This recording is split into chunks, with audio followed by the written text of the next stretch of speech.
Hola mi hermano, ¿cómo estás? Que el Señor te bendiga. Es un gusto tenerte una vez más aquí en el estudio del libro de Daniel. Hoy vamos a tener un estudio muy interesante. Es un estudio muy importante porque está en la Biblia, ¿ok? Y es el estudio del capítulo 7 de Daniel. Así que ahí donde estás te voy a invitar a que tengamos una oración y pidamos al Señor de su bendición. Vamos a orar.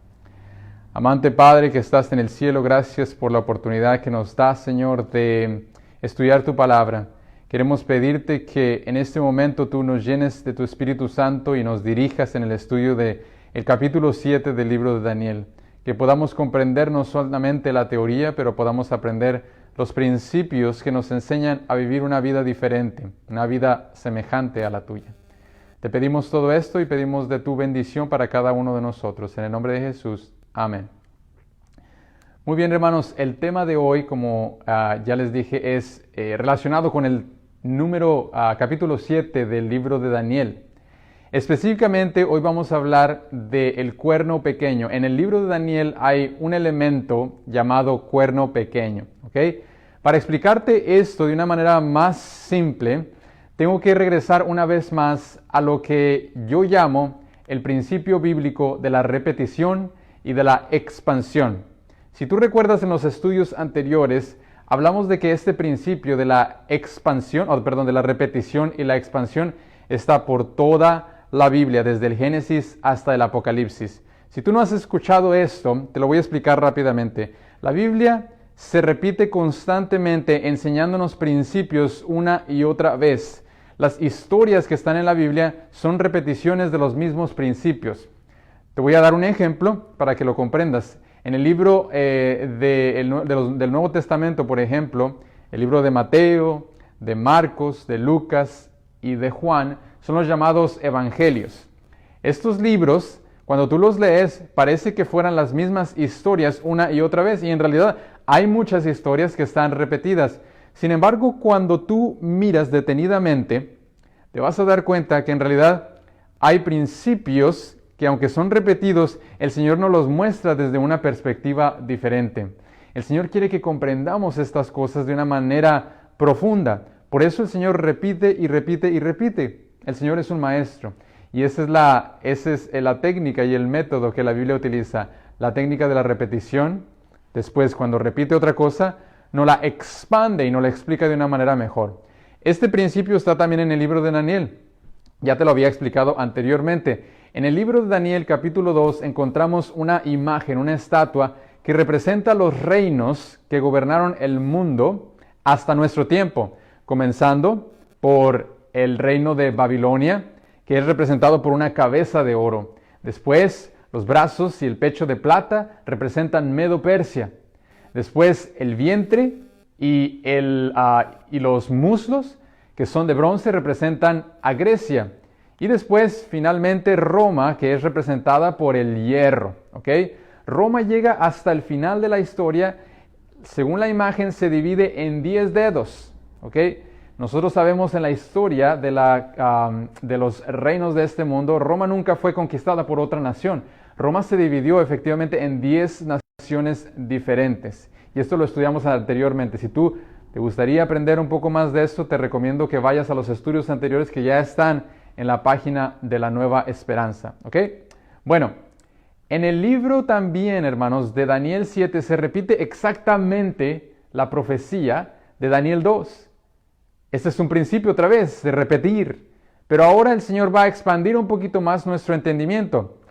Los reinos se repiten, pero ahora el Señor utiliza diferentes símbolos. Los símbolos que utilizan no son metales, son animales. Animales de caza, animales de presa. Quiero mostrártelo rápidamente porque no tenemos tiempo de ir en detalle a detalle. Tú puedes leer estos versículos en tu casa y puedes estudiarlos. Quizás en un estudio, en el futuro demos un estudio más detallado de esto, pero Daniel 7, hermanos, nos presenta la misma secuencia, pero con animales. Babilonia ya no es más una cabeza de oro, sino un león con alas. El león era precisamente el animal que describía y que es descrito en la Biblia que representa a Babilonia. Los babilonios adornaban sus paredes con leones con alas también. Medo-Persia no es más plata, pero Medo-Persia es simbolizado ahí con un oso. Un oso que está levantado más de un lado que de otro, dice la palabra de Dios. ¿Por qué? Porque esos dos son dos reinos. Uno es el reino de los medos y de los persas que se unieron para gobernar el mundo. ¿Ok? Después de eso tenemos un leopardo. El leopardo no es más el bronce de Daniel 2, pero es un leopardo que representa la rapidez.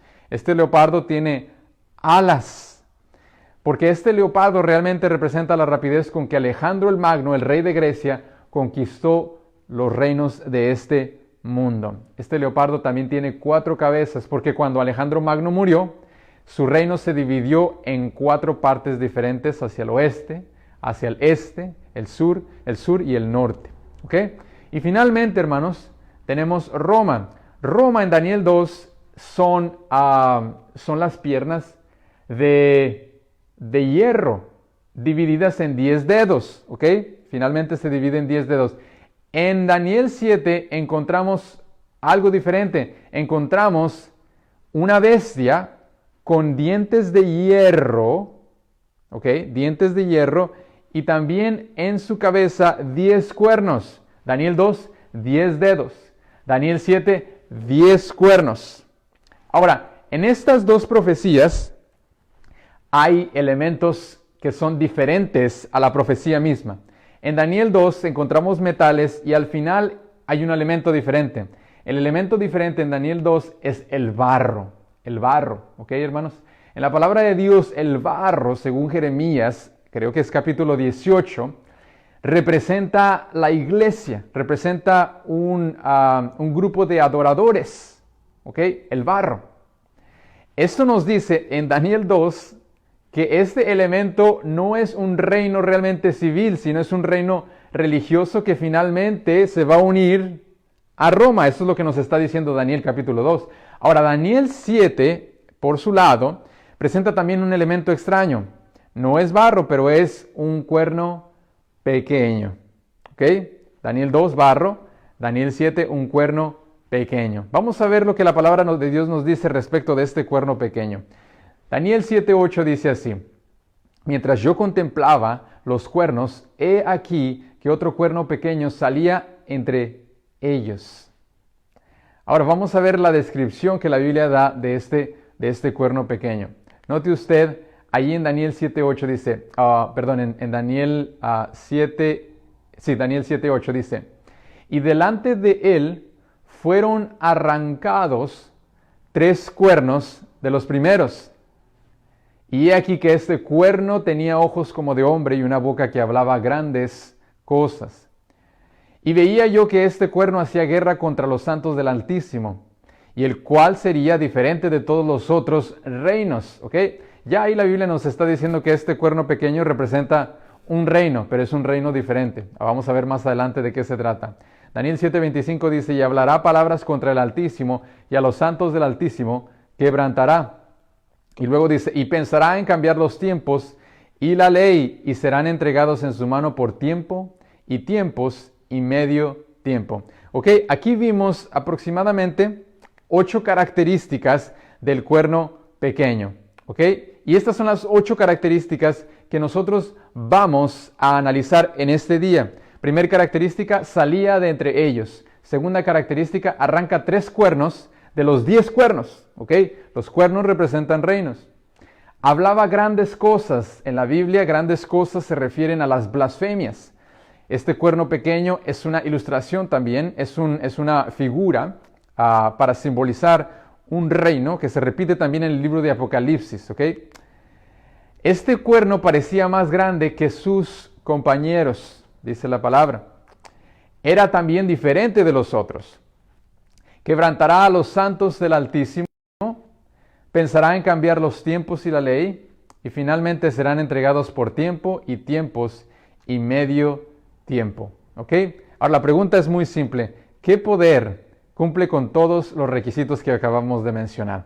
Bueno, de acuerdo al estudio que vamos a hacer, vamos a llegar a la conclusión de que esta descripción describe efectivamente y precisamente a la Roma papal. ¿Ok?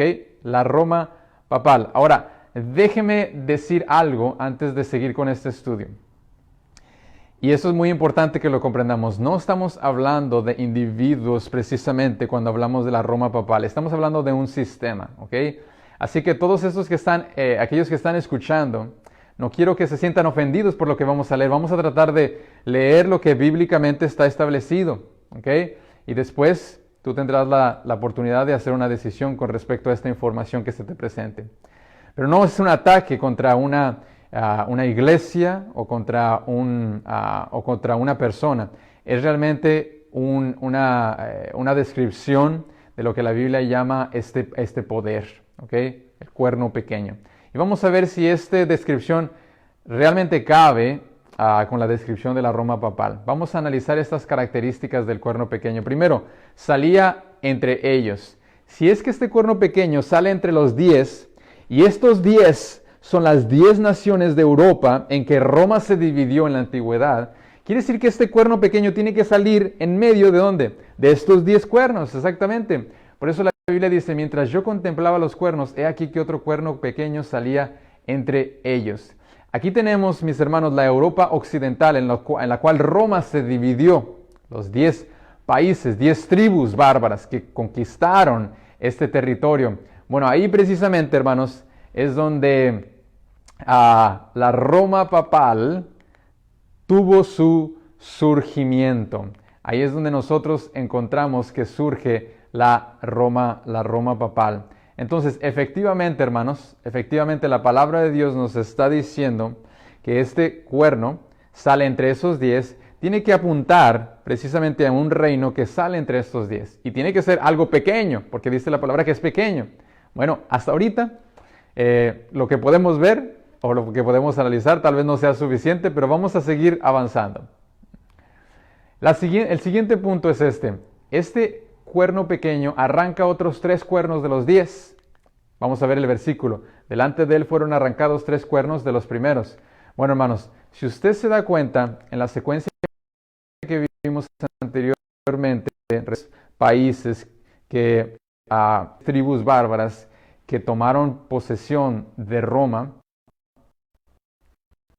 y que luego se convirtieron en Inglaterra, los anglosajones, Francia, los francos, alemanes, los alamani, los italianos, los lombardi, España, los suevi, y luego Suiza, los burgundios. Pero si usted se da cuenta, hay 3 tribus que no están allí, los érulos, los vándalos y los trogodos. No tenemos naciones con estos nombres. Fue precisamente porque el papado, antes de tomar posesión de civil, posesión política en Roma, primero tuvo que deshacerse de estas tres tribus, hermanos.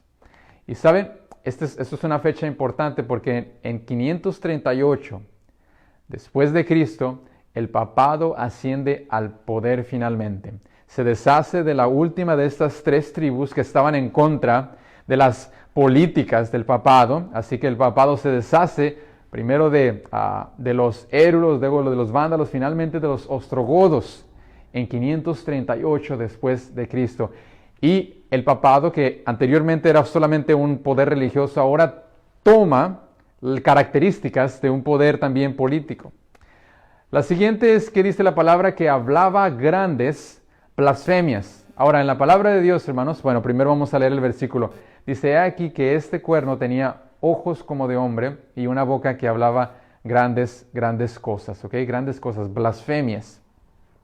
¿Qué son estas blasfemias? ¿Qué es blasfemia según la palabra de Dios? Bueno, en la Biblia se nos habla de 2 aspectos importantes que son determinados como blasfemia. Déjame te lo muestro. En Marcos capítulo 2, versículo 5, la Biblia nos dice que los fariseos estaban en contra de la manera que Jesús sanaba a los enfermos. No necesariamente porque sanaba a los enfermos, pero de la manera en que los sanaba. Porque Jesús no solamente le decía, sé sano, pero también le decía, tus pecados te son perdonados. Marcos 2.5 dice, al ver Jesús la fe de ellos, dijo al paralítico, hijo, tus pecados te son perdonados. Los fariseos que estaban ahí dijeron, ¿cómo que habla blasfemias? Habla así, blasfemias dice, ¿quién puede perdonar los pecados sino solamente quién? Dios. Entonces eso es verdad, hermanos, solamente Dios puede perdonar pecados. cualquiera que pretenda perdonar pecados, que no sea Dios, la Biblia dice, eso es una blasfemia. Ahora nosotros sabemos que Cristo no era un blasfemo porque sabemos que Él era Dios, Él tenía poder para perdonar los pecados. Pero cuando un ser humano, que no es Dios, pretende tener el poder para perdonar pecados, la Biblia dice, eso es una blasfemia. Ahora, hermanos, vamos a traducir eso, ¿ok? En palabras que ahora el mismo Papa ha utilizado. El Papa, según un artículo de la BBC, da permiso para perdonar durante el año santo a las mujeres que hayan abortado. Ahora, no solamente eso, hermanos, dice, el perdón, sin embargo, solamente podrá ser concedido durante el jubileo de la misericordia o año santo, entre el 8 de diciembre próximo y el 20 de noviembre de 2016. Hermanos, una vez más, no estamos hablando directamente acerca de un hombre, pero estamos hablando de la posición que él pretende tener. Solamente Dios puede perdonar pecados, pero aquí el Papa dice que Él tiene el poder para perdonar pecados. La Biblia dice que eso es una blasfemia. No lo digo yo, hermanos, lo dice la Biblia. Solamente Dios tiene poder para perdonar pecados. Y aquí el Papa se está autorizando para hacer eso. Ahora, dice aquí el Catecismo Católico, dice, el sacerdote realmente perdona pecados en virtud del poder dado a él por Cristo. ¿Ok? La Biblia, el Catecismo aquí mismo está revelando que ellos no esconden esta situación. Ellos realmente creen que el sacerdote puede perdonar pecados. La Biblia dice, hermanos, que cualquiera que pretende perdonar pecados no siendo Dios es blasfemia. Vamos a ver la segunda situación que la Biblia muestra como también una blasfemia. La Biblia dice que ellos iban a apedrear a Cristo. Y lo iban a apedrear por la siguiente situación. Marcos 2:7, nota lo que dice la palabra. Le respondieron los judíos diciendo, por buena obra no te apedreamos, sino por la blasfemia, y porque tú siendo hombre te haces Dios. Ellos decían, tú eres un hombre, no te puedes hacer como Dios. Ahora nosotros sabemos que Cristo era hombre y también era Dios al mismo tiempo. Pero cualquier hombre que pretende tener o que pretende ser Dios, la Biblia dice, eso es una blasfemia. Ahora vamos a ver unos artículos, algunos tratados doctrinales, se puede decir, de la iglesia papal. Note lo que dice. Ya que Constantino, esto es un escrito en la historia de los papas, ya que Constantino el Grande ha reconocido que los pontífices ocupan el lugar de Dios en la tierra, la divinidad no puede ser juzgada por ningún ser viviente. Entonces dice ahí el Papa, somos infalibles. Y cualquiera que sean nuestros actos, no somos responsables de estos, sino ante nosotros mismos. Ellos están diciendo, somos infalibles, no podemos fallar. Hermanos, la palabra de Dios dice que solamente Dios es infalible. Vamos a ver otro, carta encíclica del Papa Leo XIII. Dice, nosotros ocupamos en este lugar, en esta tierra, el lugar de ¿quién? De Dios Todopoderoso, hermanos. Esta no es una equivocación, esta no es una ilustración. Le está diciendo, nosotros en esta tierra ocupamos ese lugar. Dice además también, aunque el Papa fuera tan perniciosamente maligno que condujera almas en tropel al demonio, no se le podría remover. ¿Ok? ¿Por qué? Por supuesto, porque él pretende tener la posición de Dios. Vamos a seguir más adelante. Dice ahí, todo clérigo debe obediencia al Papa, incluso si ordena el mal, porque nadie es susceptible de juzgar al Papa. ¿Por qué? Porque el Papa es Dios. Nadie puede juzgar al Papa, aunque haga mal, dice ahí la palabra, bueno, dice el documento, perdón. Muy bien, hermanos, eso está claro. Dice aquí también que este poder que se va a levantar, hermanos, este poder que se va a levantar, un cuerno pequeño, un poder religioso, político, parecía más grande que sus compañeros. Recuerde que este cuerno era pequeño, pero entonces la Biblia dice que se va a hacer grande. Ahora vean esto, hermanos. Este cuerno pequeño, que parecía más grande que sus compañeros, es efectivamente lo que ahora vemos actualmente. El Vaticano, hermanos, es el país más pequeño de todo el mundo. Sin embargo, es tal vez el reino más grande de todos. ¿Por qué? Porque sus adherentes están por todas partes del mundo. Entonces, aunque es un cuerno pequeño, es un poder pequeño, se ha extendido y ahora es más grande que incluso los reinos que le precedieron, hermano. Vamos al siguiente, dice ahí, este también era diferente de los otros. En otras palabras, los otros, hermanos, los otros reinos que analizamos, Babilonia, Medo-Persia, Grecia y Roma, eran reinos civiles, reinos políticos. Sin embargo, este reino, que será diferente de todos los otros reinos, es el único reino que no nada más es un reino político, pero también es un reino religioso. Eso, hermanos, solamente lo tiene el papado. No hay ningún reino en esta tierra que sea un reino político y religioso. Sabemos nosotros que la unión de iglesia y Estado es prohibida por la palabra de Dios. Vamos al siguiente, hermanos. Dice ahí, quebrantará a los santos del Altísimo. Eso es lo que dice la palabra. Yo veía que este cuerno hacía guerra contra los santos del Altísimo y les vencía. Luego dice también a los santos del Altísimo quebrantará. Hermanos, esto no es algo que está escondido para nadie. Durante la Edad Media, durante la Edad Oscura, el papado, con el poder político que el Estado le había dado, persiguió a los cristianos que no estaban de acuerdo con sus políticas, con la manera que ellos entendían la Biblia. Por eso durante estos años miles y tal vez millones murieron en la hoguera, murieron también castigados por la Inquisición de muchas maneras horrendas. Hermanos, esto no es un secreto para nadie, como le dijo, y no es un secreto, por supuesto, para la iglesia. En los años 90, el Papa Juan Pablo II pidió perdón por muchas de estas calamidades que ocurrieron durante la Edad Media. En 1998, el Papa pidió perdón por las injusticias que se hicieron contra Galileo Galilei. 1999 pidió perdón por las injusticias que se hicieron contra el reformador Juan Hus. En el año 2000 pidió perdón por los pecados terribles de la Inquisición. En el año 2001 por los pecados o por las atrocidades cometidas contra la Iglesia de Oriente en Constantinopla. En el año 2001 a los musulmanes de Damasco se le pidió perdón y en el año 2001 también por los abusos a los pueblos indígenas. Evidentemente, hermanos, todas estas descripciones nos apuntan hacia solamente este poder. Vamos a ver más adelante porque aún nos dice la palabra que este poder pensaría en cambiar los tiempos y la ley. Vamos a leerlo. En el libro de Daniel dice, pensará en cambiar los tiempos y la ley, Daniel 7:25. Ahora, hermanos, si usted se fija aquí en su pantalla, se lo voy a mostrar. La Biblia nos dice en el lado izquierdo de su pantalla, esta es la ley de Dios como está escrita en el libro de Éxodos capítulo 20, los 10 mandamientos. Cuando usted busca en algún catecismo católico, yo tengo aquí en el del año 1992, usted se va a dar cuenta, hermanos, de que los 10 mandamientos también están allí. Sin embargo, hay pequeñas o grandes diferencias con respecto a eso. Por ejemplo, el primer mandamiento dice, amarás no tendrás dioses ajenos delante de mí. Y básicamente ellos lo tienen igual. El segundo mandamiento está eliminado, hermanos. En la Biblia hebrea dice, no harás imágenes ni te inclinarás a ellas. En el catecismo católico está eliminado. El mandamiento no está allí, hermanos. ¿A dónde se fue? Realmente esto, hermanos, sería de preocuparse para cualquier persona honesta que está tratando de encontrar la verdad. El mandamiento número 3 dice, no tomarás el nombre de Dios en vano. Básicamente es el mismo en el catecismo católico. Ahora vea usted el mandamiento número 4. La Biblia hebrea dice, acuérdate del día sábado para santificarlo. El séptimo día es el sábado, ¿ok? En el catecismo católico dice, santificarás las fiestas.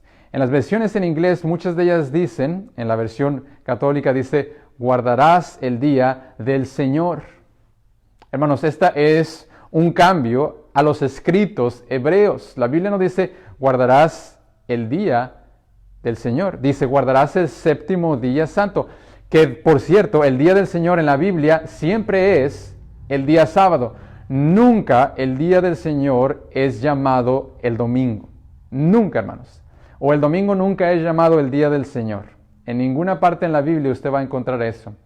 En el mandamiento 5 dice, honra a tu padre y a tu madre, es el mismo. No matarás, el mismo. No cometerás adulterio, no robarás, no mentirás.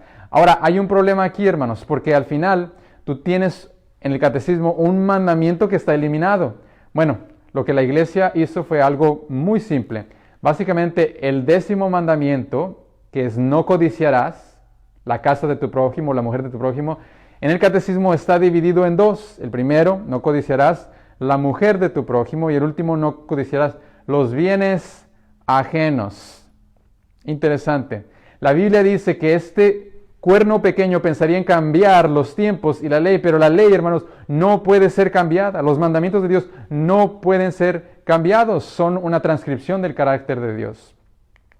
La Biblia dice, no añadiréis nada a la palabra que yo os mando, ni quitaréis nada de ella. Vamos a la última parte, hermanos, que la Biblia dice, serán entregados los hijos de Dios por tiempo y tiempos y la mitad de un tiempo. Esto está ahí en el libro de Daniel, también 7:25, que serán entregados por esta cantidad de tiempo. Ahora, ¿cuánto es esto? ¿Cómo se puede entender esto? Bueno, la Biblia nos dice claramente, hermanos, en el capítulo 4 de Daniel, la Biblia nos dice que Nabucodonosor fue echado de entre los hombres por 7 tiempos. ¿Ok? 7 tiempos. Al final de esos 7 tiempos, la Biblia dice que él recuperó su mente. Volvió a ser hombre, se puede decir. Y la Biblia dice que él estuvo en esa condición por 7 años. Es decir, que cada tiempo simboliza un año. Por tanto, vamos a hacer la fórmula, hermanos. Es simple. Un tiempo en la Biblia simboliza un año de 360 días. En la Biblia, tiempos representa 2 años, es el plural. 2 años representan 720 días. Y medio tiempo, evidentemente, representa la mitad de un año, que son 180 días. ¿Ok, hermanos? Cuando usted suma todo eso, usted va a llegar a la cantidad de 1260 días. Ahora, note usted, hermano, que esto es muy importante. Cuando nosotros tratamos de entender las profecías bíblicas, vamos a utilizar un método o una regla para hablar de tiempos proféticos. Está en Ezequiel 4:6. Esta regla nos dice que cada día representa un año. No, te llevará la iniquidad de la casa de Judá, te la he asignado por 40 días, un día por cada año. En la Biblia, cada día representa un año, tiempo profético, ¿ok, hermanos? Cuando hablamos de la profecía.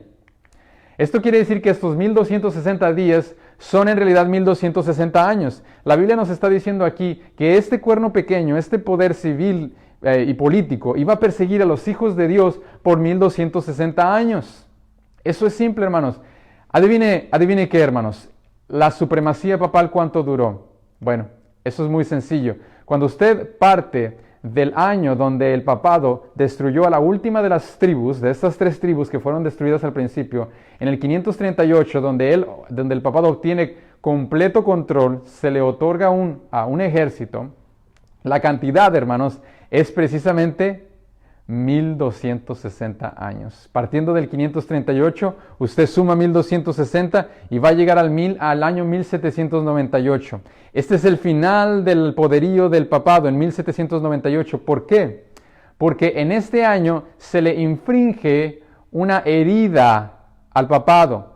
¿Ok? El papado no dejó de existir, sin embargo fue herido. ¿Por qué? Porque el Papa Pío VI es arrestado por uno de los generales de Napoleón Bonaparte, el general Berthier. Es arrestado y desde ese momento el papado recibió una herida mortal, hermanos, que estaba profetizada incluso en el libro de Apocalipsis capítulo 13. Vea lo que dice aquí. Hasta hablando del papado como de una cabeza. Vi una de sus cabezas como herida de muerte. Pero dice aquí, su herida mortal fue ¿qué? Sanada, y se maravilló la tierra en pos de la bestia. O sea que la Biblia nos está diciendo que finalmente el papado va a recuperar esa fuerza, fue sanada, y la tierra va a ir en pos del papado. Hermanos, dice aquí Apocalipsis 13:13, pero su herida mortal fue sanada y toda la tierra fue maravillada y seguía a la bestia. Dígame usted si esto no es cierto, hermano. Nosotros constantemente vemos las noticias y vemos lo que está ocurriendo alrededor del mundo. Principalmente, hermanos, viendo lo que el papado está haciendo en estos días. El papado visitando a los reyes de este mundo como si los tratara de juntar para una batalla en el tiempo del fin. Hermanos, el papado ha recuperado ese poder que había perdido durante la Edad Media.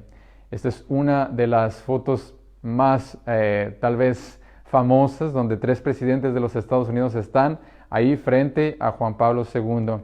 Y también hace algunos años el papado llegó al Congreso, algo que nunca había pasado. El Papa llegó al Congreso de los Estados Unidos para hablar con la nación cristiana de los Estados Unidos.